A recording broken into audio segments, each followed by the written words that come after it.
Welcome to this crucial safety explainer from HSEstudy. Today, we're diving into what is honestly the single most important idea for keeping people safe at work. It's a framework that all the pros use, but you'd be surprised how many workplaces get it totally backwards. So, picture this. I bet you've seen something like it. You've got a maintenance worker doing his job, spraying this really hazardous solvent degreaser, and there's zero ventilation.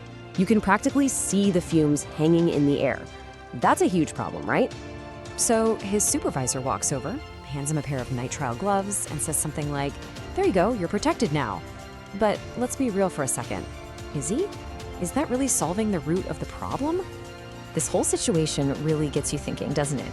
When we're faced with a serious hazard at work, is personal protective equipment, PPE, is that really the best we can do? Or is it a sign that we're looking at safety completely upside down? All right, so here's what we're going to cover. We'll start with what I call the PPE first fallacy.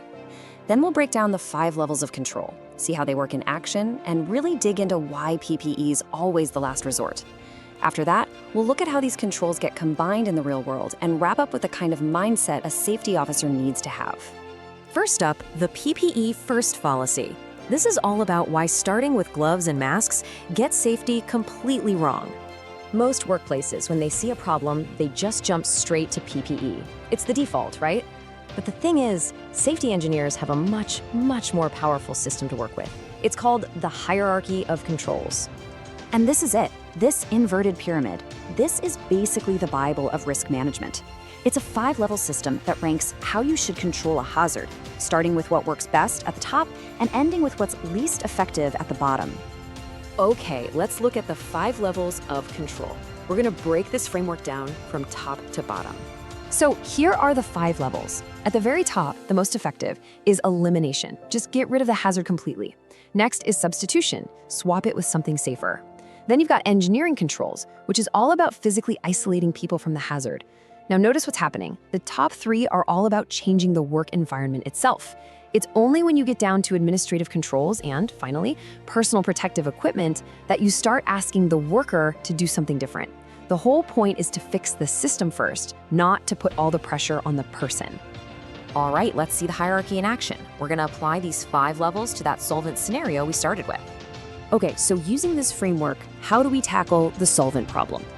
Well, first we start at the top. Elimination. Can we just redesign the whole process so we don't even need to do the degreasing step?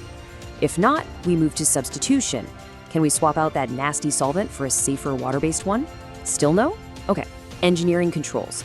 Could we install a powerful ventilation system that sucks up the vapors right at the source? If that's not feasible, then we consider administrative controls. Can we limit how long one person is exposed by rotating workers through that job? And only if none of that is possible, then we provide respirators and gloves. See the difference? It's a completely different way of thinking.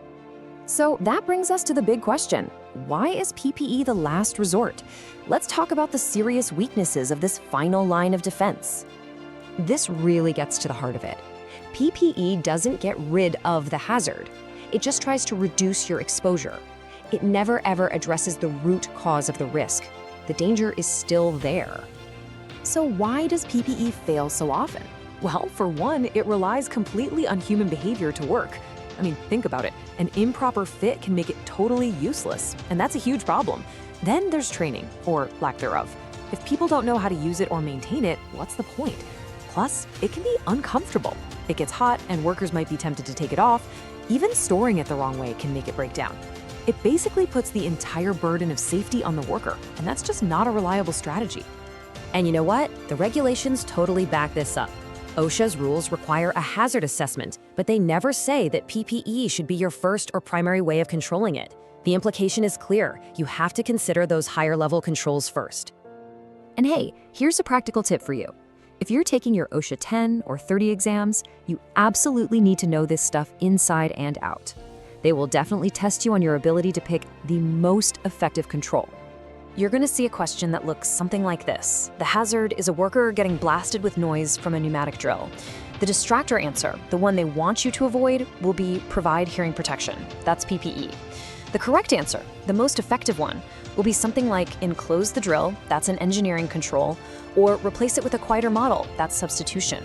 The right answer is almost always higher up that pyramid. Okay, let's talk about controls in the real world, because the best safety solutions often combine multiple levels of the hierarchy. The truth is, a single control often isn't enough. Really effective safety solutions layer multiple controls on top of each other for the best possible protection. Think of it like building multiple lines of defense. A construction site is a fantastic example of this. For fall protection, what do you see? First, you have guardrails around open edges. That's a solid engineering control. It's doing the heavy lifting. Then you might have administrative controls like no-go zones that are clearly marked off. And finally, for anyone who has to work outside those guardrails, they're required to wear a personal fall arrest system, a harness. That's the PPE. You see how they all work together? The engineering control is primary and the others support it. So let's wrap this all up into what we can call the safety officer's mindset. These are the key takeaways for applying the hierarchy where you work. You have to always document your reasoning. Always. Start at the top of that pyramid and be able to justify why you can't eliminate or substitute or engineer out a hazard before you resort to PPE. Because if an OSHA inspector shows up, that's one of the first things they're going to ask. You need to prove you did your due diligence. So I want to leave you with this question. When you look at a hazard in your workplace, what's the first thing you see? Do you just see a need for more PPE? Or do you see 4 other opportunities, 4 chances to make the workplace safer before a worker ever has to put themselves in harm's way? If you want to learn more about how to build a truly safe workplace and master these OSHA rules, make sure you subscribe to the HSEstudy channel. Thanks for watching.